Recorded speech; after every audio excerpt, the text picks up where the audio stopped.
Lux presents Hollywood.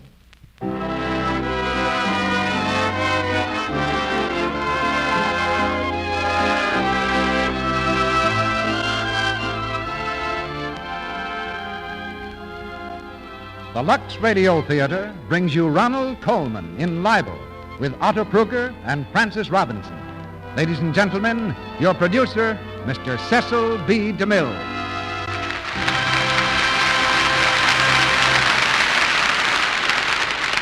Greetings from Hollywood, ladies and gentlemen.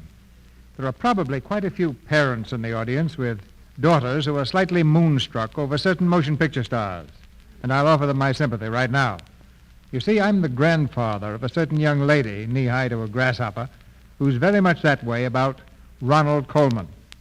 But as a producer, not as a grandfather, I understand her admiration perfectly. In the theater of the air, the magnificent voice of Ronald Colman is a treat that comes only once in a blue moon. So having him in the Lux Radio Theatre tonight is something of an occasion. And I think we've got a play worthy of his talents, a powerful drama called Libel. It ran for many weeks on Broadway, and it's so different from the usual run of plays that I think you'll remember it for many weeks to come. Libel is the drama of a trial for libel, and of a man in the pitiless glare of the courtroom who hears his life torn apart shred by shred. That man calls himself Sir Mark Loddon. But when he goes to the witness stand to try to prove that he has a right to that name, he sees the shadow of doubt cross even the face of his wife. The presence of Ronald Colman in tonight's exciting drama would quicken the pulse of any producer, and I believe of any audience. It's what all producers pray for, and what most audiences love to pay for. But of course, our setup is different. For this is your theater, just as Lux Flakes is your product, both made expressly to please you. We prize very highly your loyalty to this theater and to our product. And anything that we tell you about Lux Flakes will be more than borne out in actual performance. Make a test if you like, and check your experience against what we say about our product. We're not afraid of the answer, because your letters have already told us what the results will be. There's a stir in the wings now, and our players are at the microphone as the curtain rises on the first act of Libel, starring Ronald Colman as Sir Mark Loddon, with Otto Kruger as Foxley, and Francis Robinson as Lady Enid Loddon.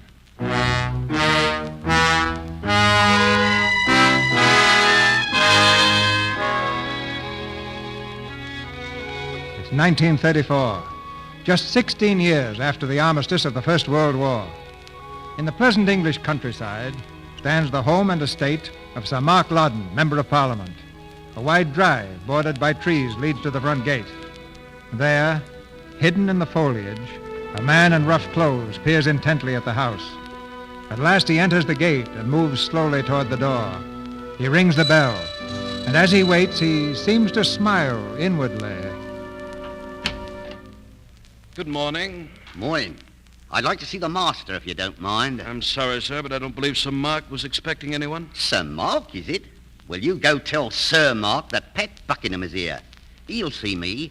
We served together in the army, Sir Mark and I. Go on, tell him. Very well, sir. You'll wait in the library. I'll speak to Sir Mark. This way, please.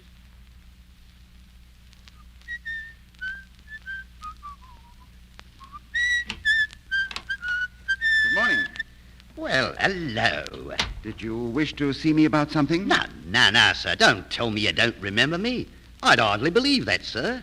I'm very sorry. Your face is familiar, but... Just think a little, sir. The German prison camp at Obheim, 1918. Obheim? Of course. You were one of the men I escaped with. That's right. There was 3 of us. Sir Mark Loddon, Frank Welney, and Pat Buckingham. Pat Buckingham. Yes, I remember now. Sit down, Pat. It's good to see you. Thank you. You'll have to forgive me. My memory isn't what it used to be. How have you been, Pat? Oh, pretty well. Has the world been treating you all right? Well, frankly, no. Though things are beginning to look up a bit. Fact is, I could stand the loan of a few £1,000. A few thousand? That's right.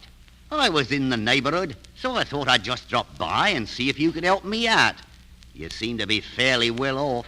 Well, yes, I am, but... So it won't be much of a loss to you, eh, Frank? Frank? Yes, Frank. Frank Wilney. Oh, I'm afraid I don't understand this. Why do you call me Frank Wilney? Because it used to be your name. What do you want to be called now? Lord Algie? Do you pretend you don't remember my name was Mark? Nah, none of your blarney, Frank. I don't want to be nasty after all this time. You looked enough like poor old Mark to be his twin. I always said that. I remember joking about it the night we escaped. I said if Sir Mark got killed, Frank Welney could always go back to England in his place. And as it turned out, Sir Mark was killed. And here you are, eh, Frank? Are you mad? I am Sir Mark Loddon. Are you now? And I say you're Frank Welney. I say you came home under his name, took his estate, and married the girl who waited for him. Get out of here. Get out. Now, Frank. For a few £1,000, say 4 or 5, I'd be glad to get out. But under the circumstances... Get out, I tell you. You're making a mistake, Frank. You see, there's a newspaper in London that might be very glad to know what really happened to Sir Mark. Did you hear what I said? They'd pay me big for the story, even if you won't, for keeping quiet about it. Get out of this house. All right, but it don't end here. Remember that, Frank Welney.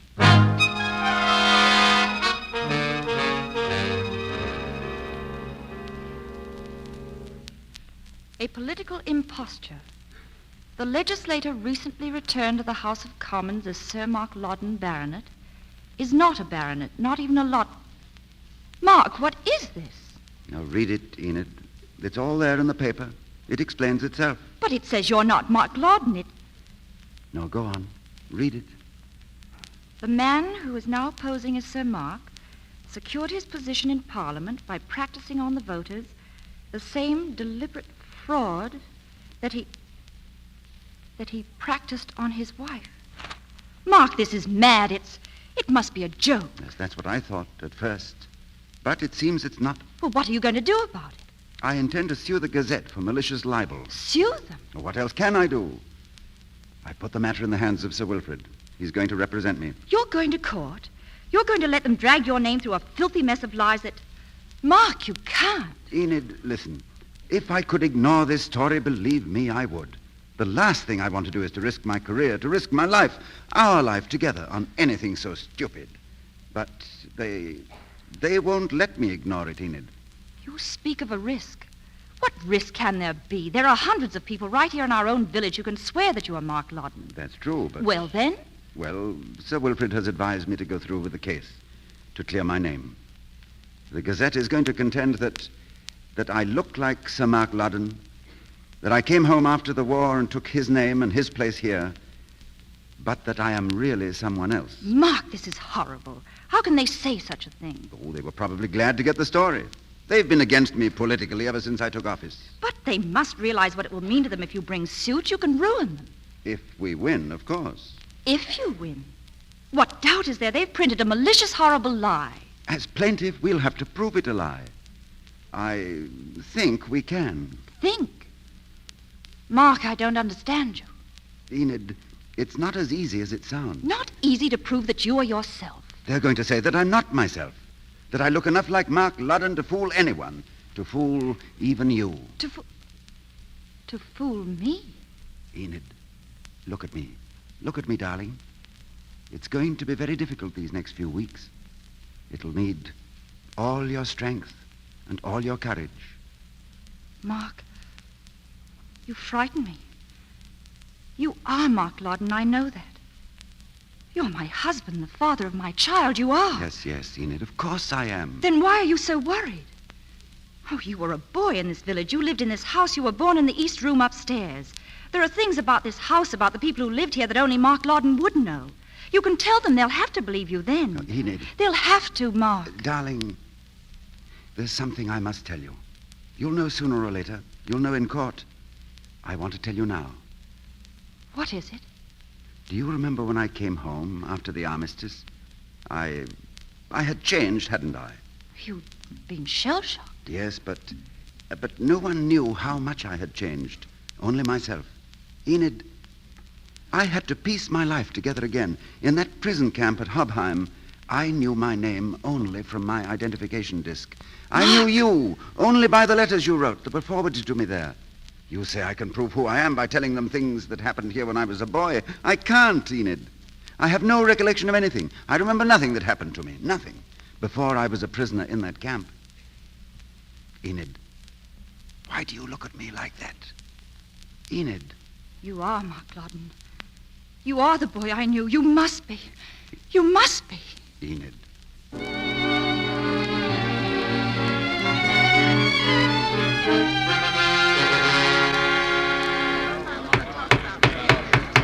You may proceed with the case for the plaintiff, Sir Wilfrid. Thank you, my lord. Members of the jury, I'm not going to insult you by any further explanation of the libelous charges recently appearing in the Daily Gazette. You've seen for yourselves that the Daily Gazette has informed 1 million or so readers that my client, Sir Mark Loddon, is an infamous impostor in every possible role of life, public and domestic. The first witness for the plaintiff will be the plaintiff himself, Sir Mark Loddon. You swear by Almighty God? I swear by Almighty God. The evidence you shall give? The evidence I shall give. Shall be the truth? Shall be the truth. The whole truth and nothing but the truth? The whole truth and nothing but the truth. You're Sir Mark Loddon, 3rd Baronet of Ingworth Hall in the county of Norfolk. That is so. You retired with the rank of Major after 15 years' service in the Rifle Brigade. That's right. I believe you became engaged in 1914 to Enid, the only daughter of General Edgar Winterton, C.B. We were engaged just before the war. Yes, and after your engagement, I believe you went to France with your battalion in August 1914? Yes, Then you were wounded and taken prisoner at the Battle of the Marne. I was. What wounds did you sustain in that battle, Sir Mark? I was shot through both legs and badly shell-shocked. I believe the farm in which you lay wounded was set on fire by the enemy's guns, and you were nearly burnt to death before you were rescued by the enemy? Very nearly.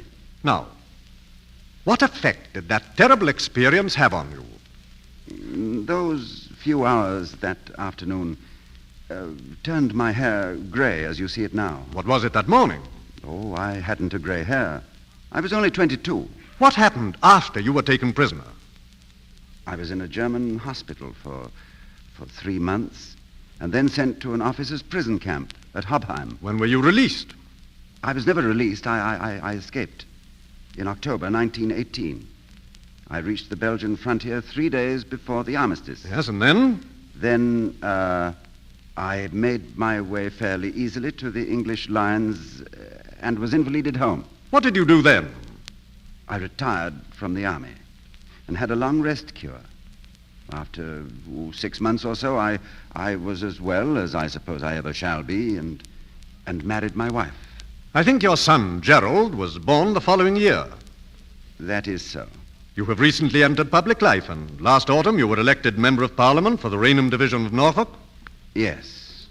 Sir Mark, what is the present state of your health? Oh, subject to a bit of a limp. I can indulge in any reasonable physical effort. What about mental effort? I suppose I mustn't say too much about that. Apart from memory, I don't complain. What of your memory? I have practically no recollection at all of events or persons before my imprisonment. Now, I want to turn for the moment to the libel which is the subject of this action. Yes? The jury has heard the allegations of which you complain, Sir Mark. Is there one word of truth in them? They are an infamous lie. Has anyone else any right to your title, estates, or position? Not a soul in the world. Has any member of your family at any time displayed any difficulty in identifying you? No, not one. Until this paragraph appeared in the Gazette. I think I have only one more question to put to you, Sir Mark. How did you first learn of this libelous publication? It was sent me by friends and constituents. But I first read it in my own copy of the paper.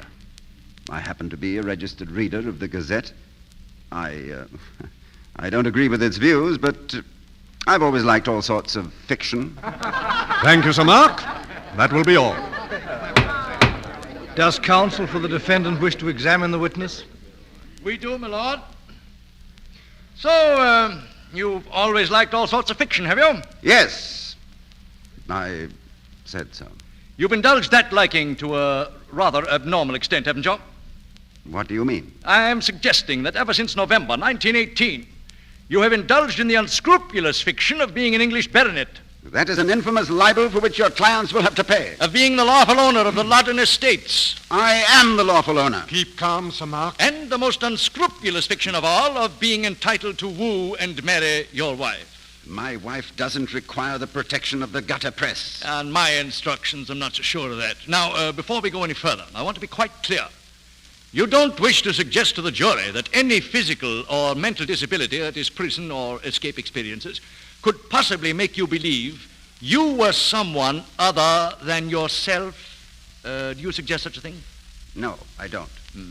You've sustained no injury that could make Frank Welney honestly believe that he was Sir Mark Loddon? Of course not. Whom did you say, Mr. Foxley? Frank Welney, my lord. Who is Frank Welney? Well, if your lordship will allow me to explore that in my own way. Certainly, Mr. Foxley. Thank you, my lord. I am sure that the witness has heard of a man called Frank Welney. Certainly. He was a Canadian officer. I believe so. Did you ever know him? Yes, I was at the same prison camp in Germany. So I believe. For how long? Nearly 4 years. When did you last see him? Let me see, it would be... Let me help you. Did you shave yourself this morning? Yes. Why? Didn't you see him then, when you looked in the mirror? I say, didn't you hear me? I'm suggesting that you are Frank Welney and that he is you. That's a lie. Is it? We shall see. Now, when did you say you saw him last? When we escaped together in November 1918. We got parted. Got parted? Now, when did you get parted? We missed each other in the dark. Oh, you missed each other in the dark. Is that really all you can tell me of how you separated? Yes. Well, it's very easy to get lost in the dark. The other fellows had got hold of civilian clothes, but I hadn't. I was in uniform, so we had to move by night. Was anyone else in the party of escape? Yes, a man called Buckingham. Now, then that was the party. Sir Mark Loddon, Buckingham, and Welney. Yes, myself and the other two. And how did you separate? I've told you. We lost each other in the dark. Yes, and which of you got lost first? Well, Buckingham went off first to forage for food. He didn't come back. That left Loddon and Welney together. What happened then? Then Welney went off to look for Buckingham. He never came back either. Both got lost the same fatal night. Oh, killed. Killed! That was it, was it? I don't know. I only mean Welney. I know Buckingham is alive, so do you. Who do you say was killed? Welney or Loddon? I won't answer that question. You know I'm alive. Yes, I know you're alive. Did you make any inquiries at the time about your, shall we say, mislaid companions? Of course I did. And you've never heard from either of them since? Not from Welney. Do you think they're dead or alive? I know Buckingham is alive. And what of Welney? I've no doubt he's dead. Don't let us be unduly pessimistic. Would you please describe Frank Welney's appearance to the jury? Nothing peculiar. Very ordinary-looking fellow. Oh, come. I don't want you to be so modest. Was he not, in fact, remarkably like you? No. I'll put the question another way. Wasn't he remarkably like Sir Mark Loddon? I never noticed it. You never noticed it? Never. Did other people notice it? Did they? Yes. Who noticed it? Buckingham. He pretended to think that we were very much alike. Pretended? I wonder if you remember any physical peculiarities about this man Welney. No, I can't say that I do. No? Then I shall try to help you. Thank you. I'm lucky enough to have an official description of Welney from the Army, Canadian Army records. Oh, most fortunate. Yes. Now, let's see if it helps us at all. Height, 5'10". It's about your height, isn't it? And a good many millions besides? I dare say. Blue eyes. What color are yours? You can see for yourself. And so can the jury. They're blue, gentlemen. Thick crop of gray hair. And how would you describe yours? How would you describe yours if you'd been through what I went through? And now, even a more important physical feature of Frank Welney. It seems from this record that he had lost the first 2 joints of the first finger of his right hand. Had he? Yes, he had. How did you lose yours? My finger, do you mean? Yes. By a curious coincidence, you've also lost the first finger of your right hand. I don't know about coincidence. I'm not ashamed of my wounds. How did you lose it? My finger was shot off by a chance German bullet when I was escaping. Oh, when you were escaping. And that would produce the interesting result that no one who was at the prison camp with you could remember that Sir Mark Loddon had lost a finger. Of course not. But I remember, Mr. Foxley. Would you mind holding your right hand up to the jury so that they remember too? Thank you. Quiet! Quiet, please! Now, I'm going to read one thing more from this official record of the unfortunate Frank Welney. It has the initials F.W. tattooed on his right forearm in a red and blue circle. Had he? Yes, now I come to think of it, I remember he was tattooed. And I wonder if you would mind showing Milord and the jury your forearm. And what is your suggestion? I'm glad to make it clear. I definitely suggest your right forearm has the letters F.W. tattooed on it. I don't want to conceal anything. I'm quite prepared to admit my arm is tattooed and has some letters on it, but not those. May we see for ourselves what they are? Certainly. Thank you. Would you show your arm to my lord and the jury? As far as I can see, the initials tattooed on the plaintiff's arm are E.W. in a red and blue circle. That is so, my lord, but I suggest those letters E.W. were originally F.W. for Frank Welney. It would only require the addition of a single stroke, would it not? Very true. Yes, perhaps the witness can explain those letters. What about the E? If you must have it, E is my wife's initial. Her name is Enid. Indeed, yes. But if the letter was originally F, that explanation would not do. No. But as it never was, there is no difficulty. Ah, and what is the W for? The W... The W stands for her maiden name, Winterton. And when did you have them tattooed? In Hobheim camp, by a fellow prisoner. Why? To pass the time! Time goes rather slowly in a prison camp. I dare say. Did they permit you to write letters? Yes, they did. Can you produce any letters written by Sir Mark Loddon while he was a prisoner? No, I cannot. Fortunately, I can. I have here some specimens of Sir Mark's pre-war and prison handwriting and your post-war handwriting. Will you look at them? Well? They're rather different, aren't they? Shoot off your first finger and see if your handwriting is the same. Did you shoot yours off? No, I did not. No, it was a chance bullet, of course. And it all comes down to this, doesn't it? That Frank Welney had lost the first finger of his right hand, and you have lost yours. Frank Welney had the letters F.W. tattooed on his right forearm before captivity, and Sir Mark Loddon, the English baronet, had E.W., almost the same letters, tattooed on the same arm during his captivity. It's a world of coincidences, isn't it? Yes, it seems to be. Yes, doesn't it? All of the physical features which were Welney's are also yours. Can you produce one physical characteristic which would identify you as Mark Loddon? No. Not even a mark or a scar from your boyhood? I told the court I don't remember my boyhood. No, you were shell-shocked. A very convenient explanation. It also happens to be the truth. I didn't want to lose all the memories of my youth. Here I am, a man of 40, over 40, and for all practical purposes, my life began 15 years ago. And a very nice life it was, Mr. Welney. I am Sir Mark Loddon. That is the question we are here to decide. If I am not Mark Loddon, what became of him? Shall I tell you? Mark Loddon is dead. Mark Loddon was murdered by Frank Welney. And you are Frank Welney.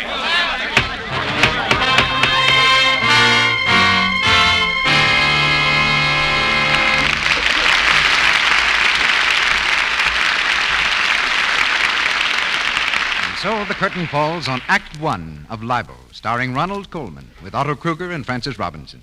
In a moment, Mr. DeMille brings you Act Two.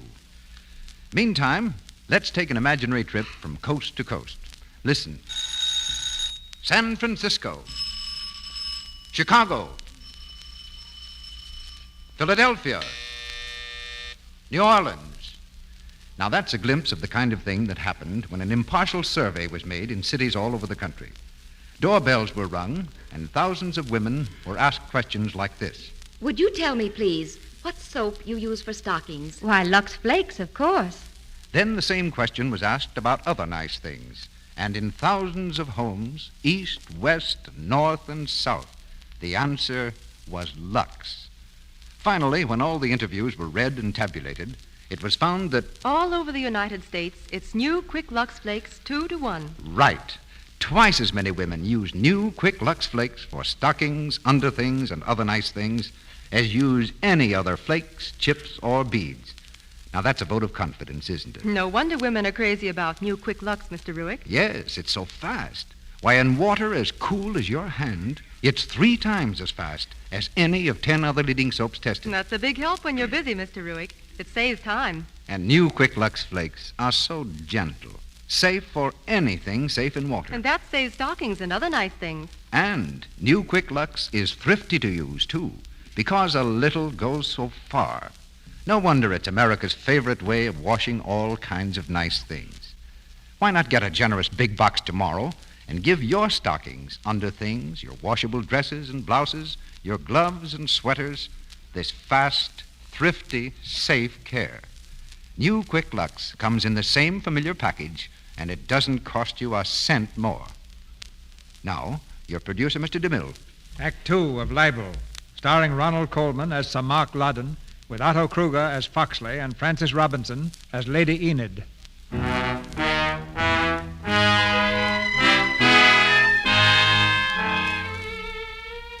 It's the second day of the trial.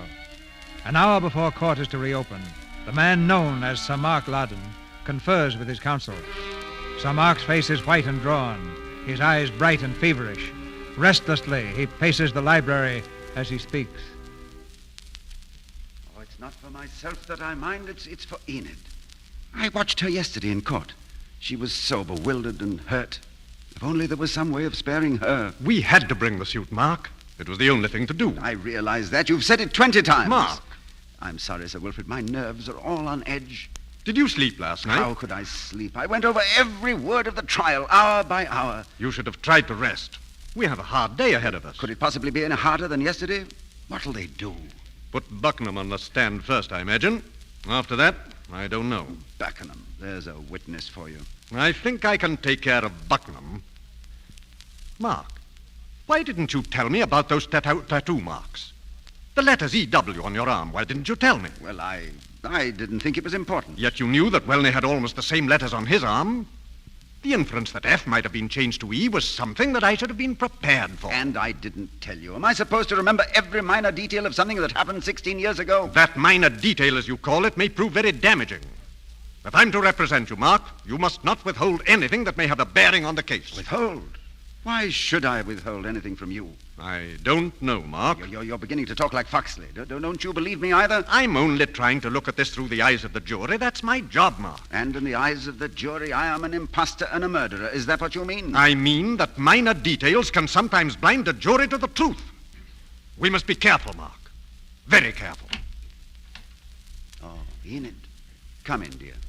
I didn't want to disturb you, but we haven't much time. Enid, do you think it's wise for you to come to court? I must be there, Mark. But it's horrible for you listening to all that. It is horrible. That's why I can't stay away. I must be near you. You're my husband. Enid, darling, you say that as if... Please, Mark, not now. There isn't much time to talk now. All right, darling.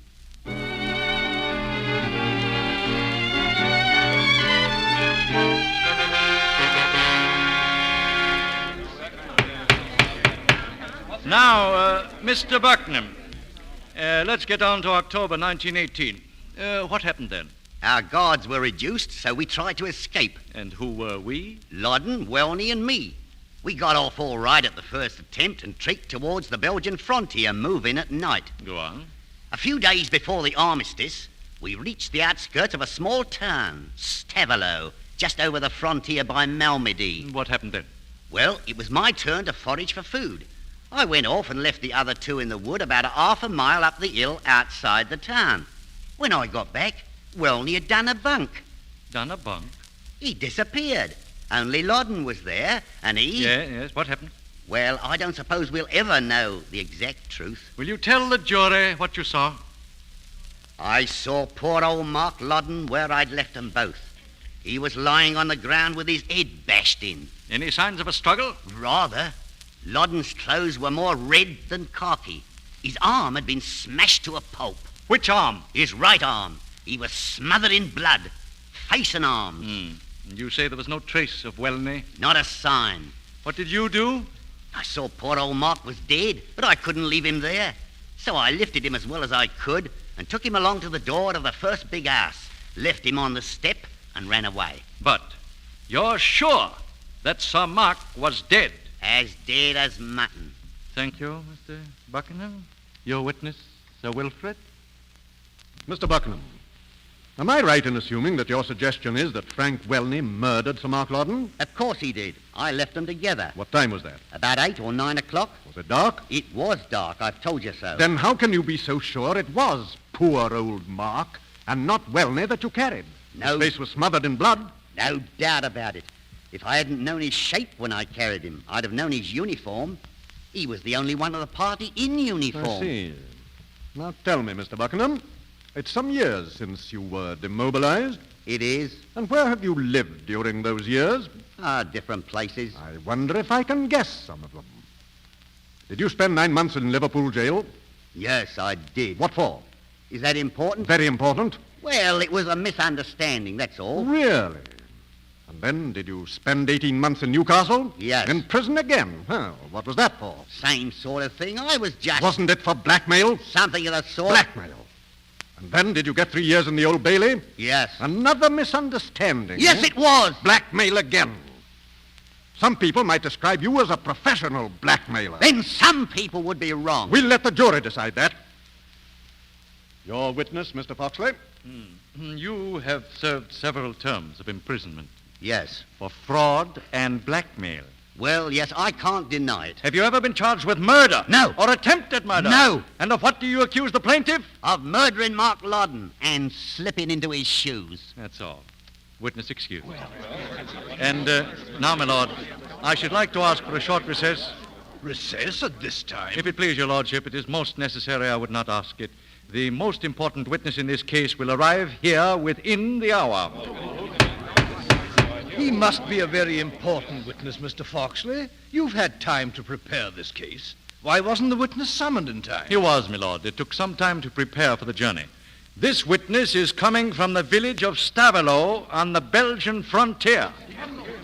Sir Wilfrid, what is this? What are they going to do? I don't know. You'd better leave the court, Mark. Go to that little restaurant round the corner. I'll try to meet you there in 10 minutes.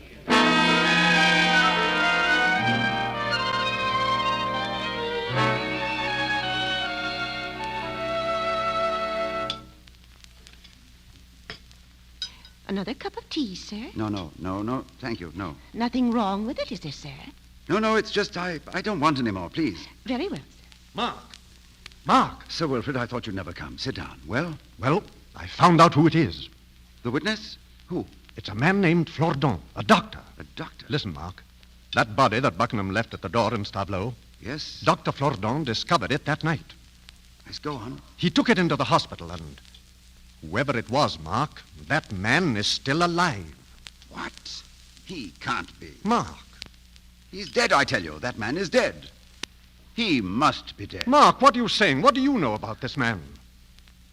I know nothing. Nothing. Pull yourself together, Mark. Yes, of course. I'm all right now.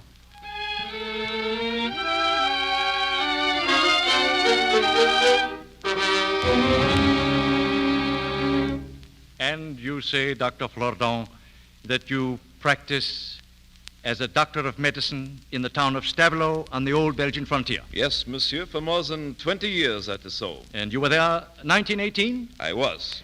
Do you remember something which happened 2 days before the armistice? It comes back to me distinctly.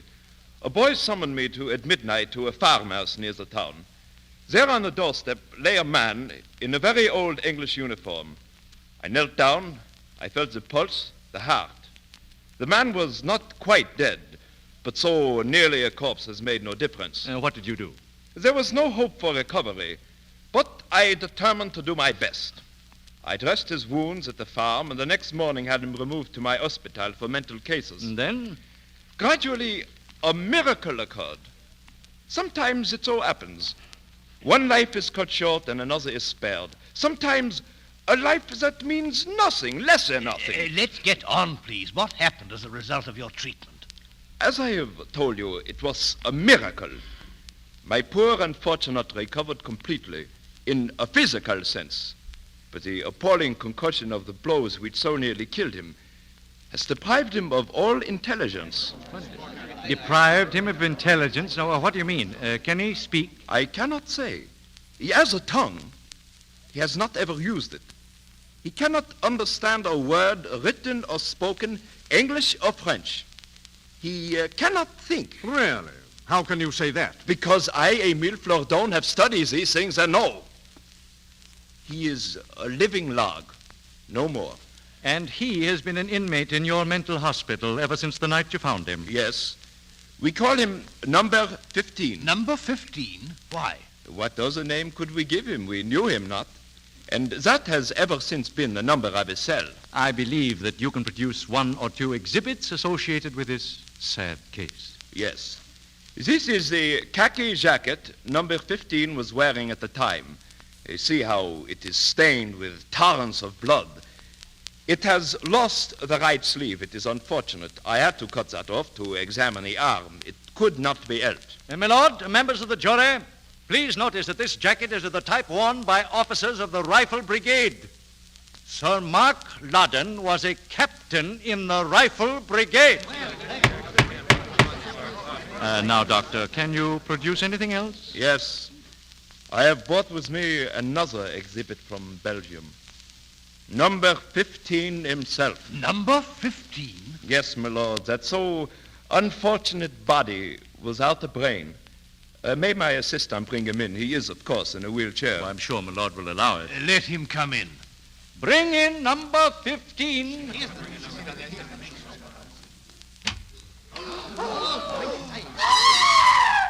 This, my lord, is number 15. Take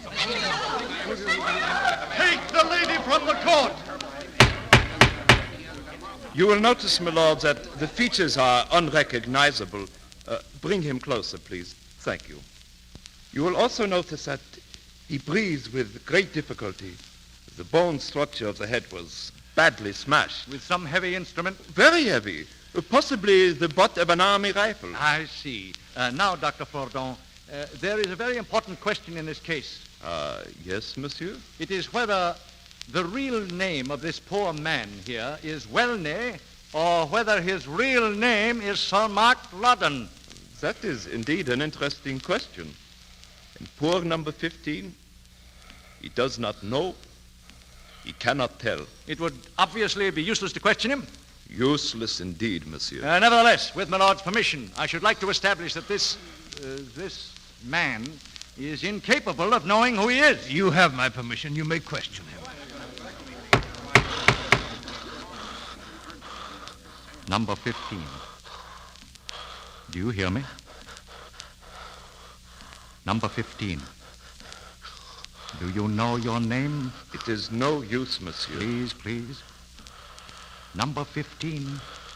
Look at me. Look. Here, turn his head this way. Thank you. Look at me. Now try to think. Try to remember.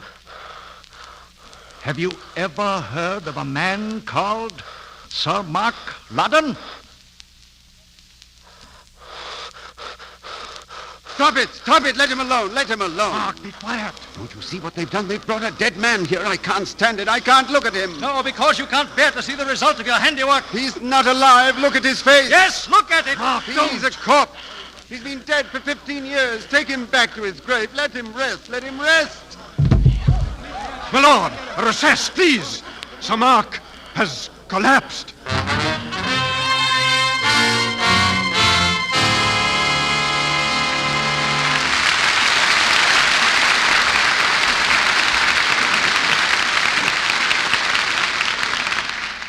After a short intermission, Mr. DeMille and our stars, Ronald, Colman, Otto, Kruger, and Francis Robinson, return in Act 3 of Libel. Now, a question to the women in our audience. When you want to know the best way to care for something that you've bought, what do? If you can, you ask the person who made it, don't you? Well, take leather gloves, for example. Nowadays, beautiful gloves are being designed and made here in America. And in a practical American way, more and more of them are washable. Now, that's a great convenience and a great saving of cleaning bills. But of course, you want to know how to wash them safely. If not washed properly, they may come out stiff and shrunken. Well, here's advice from the experts, the National Association of Leather Glove Manufacturers, whose members are the people who make leather gloves. Will you read what they say, Sally? They say, never use a strong soap because harsh alkali can rob the fine leathers of their oils, leave them dry and stiff. Never rub with a cake soap either because this may spoil the finish. We recommend new Quick Lux Flakes.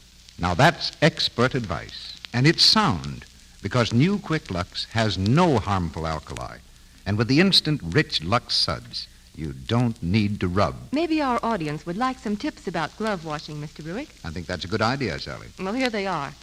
Wash chamois and doeskin off the hands. All other leathers on the hands.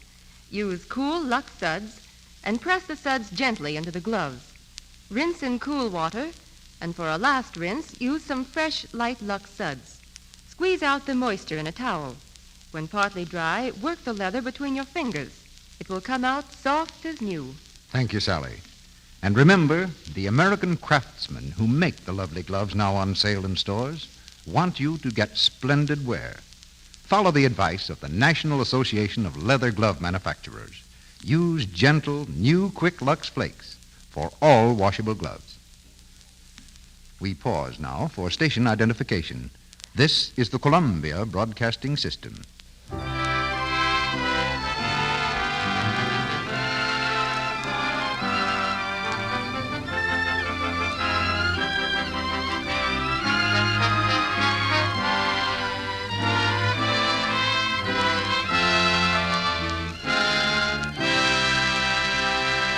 The curtain rises on the third act of Libel. The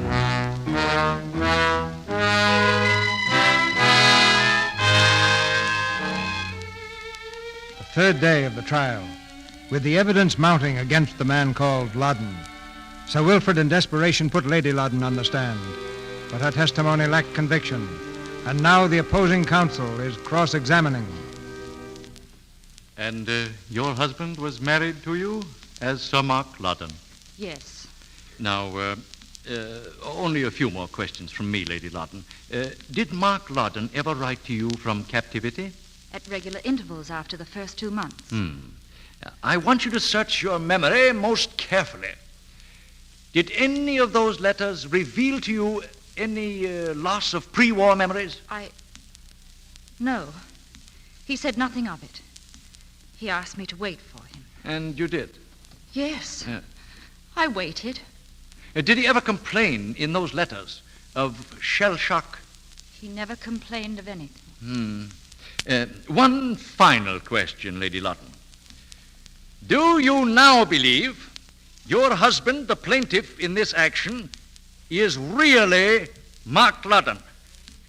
Well, is he or is he not Sir Mark Loddon? I don't know. I don't know! I don't know!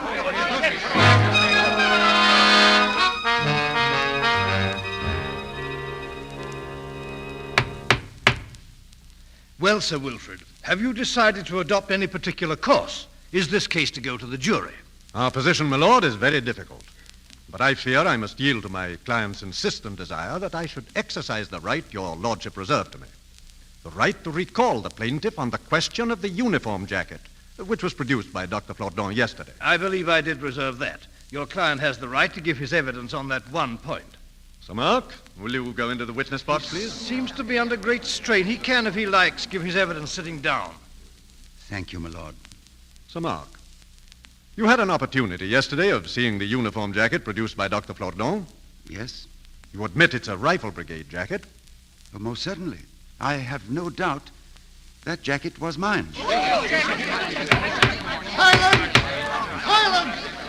You identify the jacket as yours? Oh, yes, my lord. Do you mean your uniform was on number 15 when he was found by Dr. Loddon? I do. I should very much like to know why. We are coming to that, my lord. Will you tell the court, Sir Mark, how your jacket came to be on number 15? Yes, well, you see, Buckingham was speaking the truth when he said he went foraging that night, leaving Welney and me together. He was away a very long time. We thought he'd been caught. So Welney went to look for him. When neither Welney nor Buckingham came back, I began to creep along the edge of the wood towards the town. Suddenly, I bumped into a German soldier. He was as frightened as I was. Without a word, he fired off his rifle before he'd put it to his shoulder. The bullet hit my hand, and that's when I lost my finger. Yes, what happened then? I dashed in and wrenched the rifle out of the man's hands. He put up his arm to save himself, and I brought the butt down on his head. He dropped like a stone. It was horrible. Go on. Then I suddenly realized where I stood. I'd lost my two companions. I felt sure they'd been caught. And on top of that, I'd killed a German soldier, and that meant certain death if they found me. The only chance of getting through was to get out of my uniform and get into a German one. So I changed with the man I thought I had killed. Of course, I took everything out of my own pockets. If I hadn't made the change, I'd never have got through, never. Is there anything else you wish to add, Sir Mark? Only this. Unless someone changed the uniform again after I got away, that poor devil whom Dr. Loddon saved is not an Englishman at all. He is that German soldier. That will be all, Sir Mark. Mr. Foxley? Thank you. Tell me, witness, are you sure that you're fit for cross-examination? Whatever view the jury may take, there's no doubt you've had a great shock. Yes, I've had a great shock. Yet in some ways I feel fitter to answer your questions than I was 2 days ago. No. What does that mean? That shock seems to have brought a few things back to me. I believe I might be able to tell you a bit more now of pre-war events than I could then. Very interesting. When you first gave evidence, did I hear you take the oath? Of course. To tell the truth, the whole truth? Yes. Then why didn't you tell the whole truth? I thought I did. Thought you did? Why didn't we hear a word of this encounter with the German soldier? I didn't think it mattered. Oh, didn't think it mattered. And if it was true, why suppress it? Can't you see it was only yesterday that I knew that poor devil was still alive? Whether I'm Frank Welney or not had nothing to do with that German soldier until you produced that jacket. Oh, and when did you first tell this story to anyone? This morning, to Sir Wilfrid. Did you never tell your wife? No. And why not? I didn't want her to associate me with that sort of thing. What sort of thing? I've told you the way I killed him. I have a note of what you said. I brought the butt down on his head. He dropped like a stone. Yes. Yes. Is that all the truth? Have we got it all even now? No, not all. I'll tell you. He gave a dreadful scream and fell down, helpless. I had to finish him off. I had to. If I was to have a chance of getting away, getting home, seeing... Take your time, Sir Mark. How many more blows? How can I tell? I've tried to forget all these years. I can't think of it even now. So we seem to be right. You are a man capable of brutal murder. Did you ever serve in the war, Mr. Foxley? Learned counsel do not expose themselves to questions when they're cross-examining. I don't want his answer. If he can't see the difference between murdering a fellow captive and killing an enemy soldier who was fired on you... Yes. Well, let's not get off the subject, please. Can you produce a shred of evidence that would substantiate this story? No, it depends on my word. With nothing to support it. And what became of the German uniform you say you escaped in? I burnt it. I wanted to forget. That seems unfortunate. It might have given the name or regimental number of your mythical German. I can give you the poor devil's name and regimental number. Never mind the number. Perhaps I can tell you the name. Wasn't it Mark Loddon? No, it was not. My lord, it doesn't appear to interest my learned friend, but I'm sure it will interest the jury. Sir Mark, I want you to tell the court the name of that German soldier. It was Karl Geist. Karl Geist? Are you certain of that name? Yes, my lord. How? Here it is on his identity disc. Let me see it. Here, my lord. You swear this was on the body of the German soldier whose uniform you exchanged for your own that night at Stavlo? I do. And you've kept it all these years? Yes, my lord. Has anyone beside yourself ever known of the retention?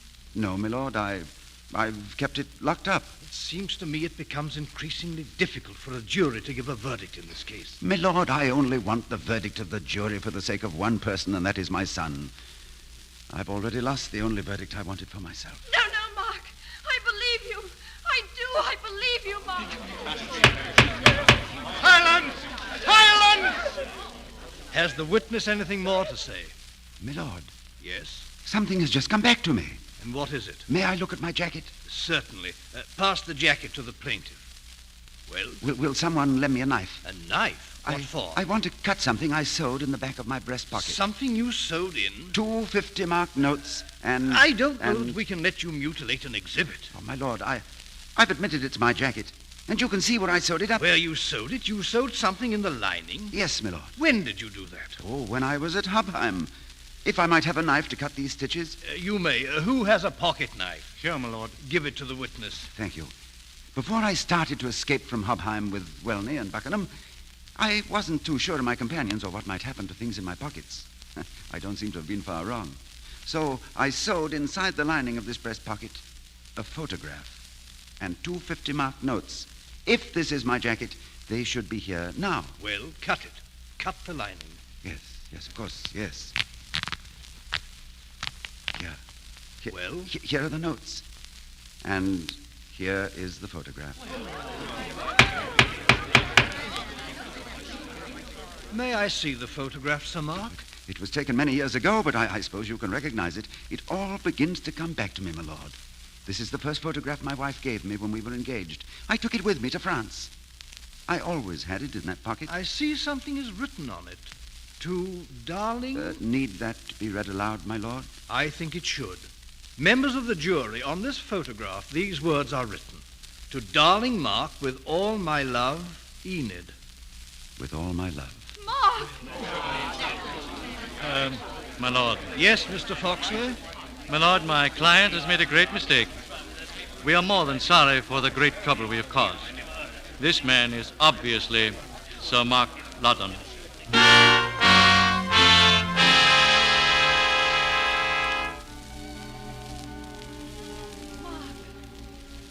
Oh, my darling, I'm so ashamed. Can you ever forgive me? You didn't know. I hardly knew myself at times. Oh, Mark, you're so tired. Will you come home with me, Mark? Will you? Enid. Sir Mark. Yes, my lord? Sir Mark, before you leave, may I hope that something more than a name has been recovered by this trial? My lord? I cannot believe that the merciful providence which allowed Sir Mark and Lady Loddon to come together after all the dangers of the war will not again avail to bring them through this final tribulation. My lord, you may rest assured on that point. My wife and I are going home.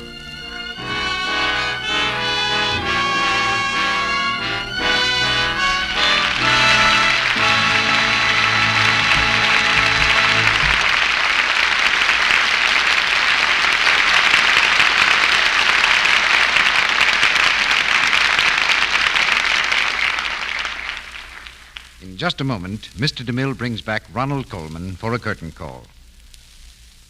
Some people call men the logical sex, say that women go by intuition, not reason. Well, I think women are logical, and I'll tell you why. For a long time, we've been giving them good reasons for using new Quick Lux Flakes for dishes. Now, we're sure that they are acting on those reasons because more and more they are using new Quick Lux for their dishes. The reason for doing this is simple. There is a great difference between harsh soaps and gentle Lux Flakes. New Quick Lux contains no harmful alkali, nothing to irritate the skin, nothing to leave it coarse, rough, dry.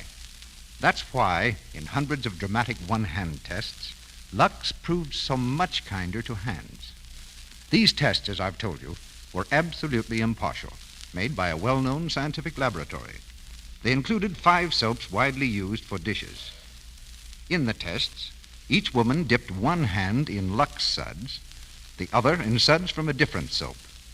The Lux hands remained amazingly soft, smooth, and lovely, while the other hands became distressingly red and rough. Now, you can easily prove this difference in your own dishpan. If you've been using a harsh soap, just change to new, quick Lux for your dishes. You'll see the difference in your hands very soon. It's such an inexpensive way to have soft, lovely hands in spite of dishwashing. Get the generous big box of Lux Flakes tomorrow and start using it right away. Now, here's Mr. DeMille with our star. I've known our star and admired his art for a good many years. I think tonight's performance was one of the finest he's ever given. As he comes back to our microphone now, we take our hats off to Ronald Colman. Oh, my thanks to you, CB, and to Otto, Kruger, and Francis Robinson for their fine performances. I'm very proud to be a member of your company this week. Each time I've come here, you've surpassed your reputation as a host. Our only complaint, Ronnie, is that you don't come often enough. As one sailor to another, CB, don't go overboard. I might wear out my welcome. We'll take a chance on that. Right now, Ronnie, I've received instructions from a good many of our audience to get a firm answer from you to a certain question. Well, I've been on the stand most of the evening. One more can't hurt. The suggestion is that you pin down all the rumors and tell us what your next picture is going to be. It'll be with RKO, and at the moment, it's My Life with Caroline, though before we get through, it may have another title. Now, I've a question for you, CB. You may fire when ready, Ronnie. Well, it's about another picture, Land of Liberty, the film which you edited and assembled for the entire motion picture industry. I understand it's going to be released very soon. Yes, on January 24th, to be exact. You see, Land of Liberty was made originally for the 2 World Fairs as a kind of story of America in motion pictures. It has literally dozens of stars in scenes taken from 112 different motion pictures and many newsreels. But a great many people didn't get a chance to see it at the fairs. So now it's going to be shown in theaters throughout the country. Because of the nature of the picture and its timeliness as a living saga of our country, all the proceeds are being given to charity. So I have no hesitation in recommending Land of Liberty to every loyal American. It's a great subject, and it's for a great cause, C.V., and I know the whole country is looking forward to seeing it. Now, I think the audience is anxious to hear about your play for next week. And it's something to tell the world about, Ronnie. Next Monday night, we're going to have Merle Oberon and Gene Autry in The Cowboy and the Lady. It'll be Gene's first appearance in the Lux Radio Theatre, but he'll be right at home in the part of a reckless and romantic buckaroo. And you'll hear Merle Oberon in the same role she played in the Samuel Goldwyn picture, The Cowboy and the Lady. And I, for one, won't miss it. Good night.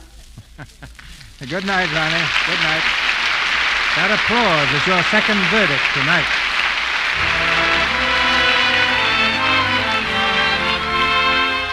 Our sponsors, the makers of Lux Flakes, join me in inviting you to be with us again next Monday night when the Lux Radio Theatre presents Gene Autry and Merle Oberon in The Cowboy and the Lady. This is Cecil B. DeMille saying good night to you from Hollywood.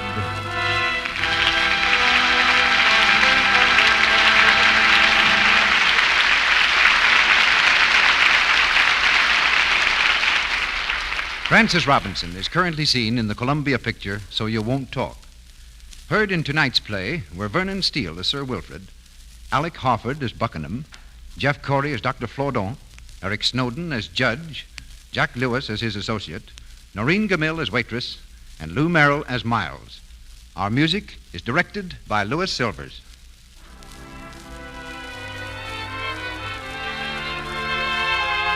Our Lux Radio Theatre production of Libel has come to you with the good wishes of the makers of new Quick Lux Flakes, the tissue-thin soap flakes used by smart housewives everywhere and by the great motion picture studios to protect the million-dollar wardrobes that you see on the screen.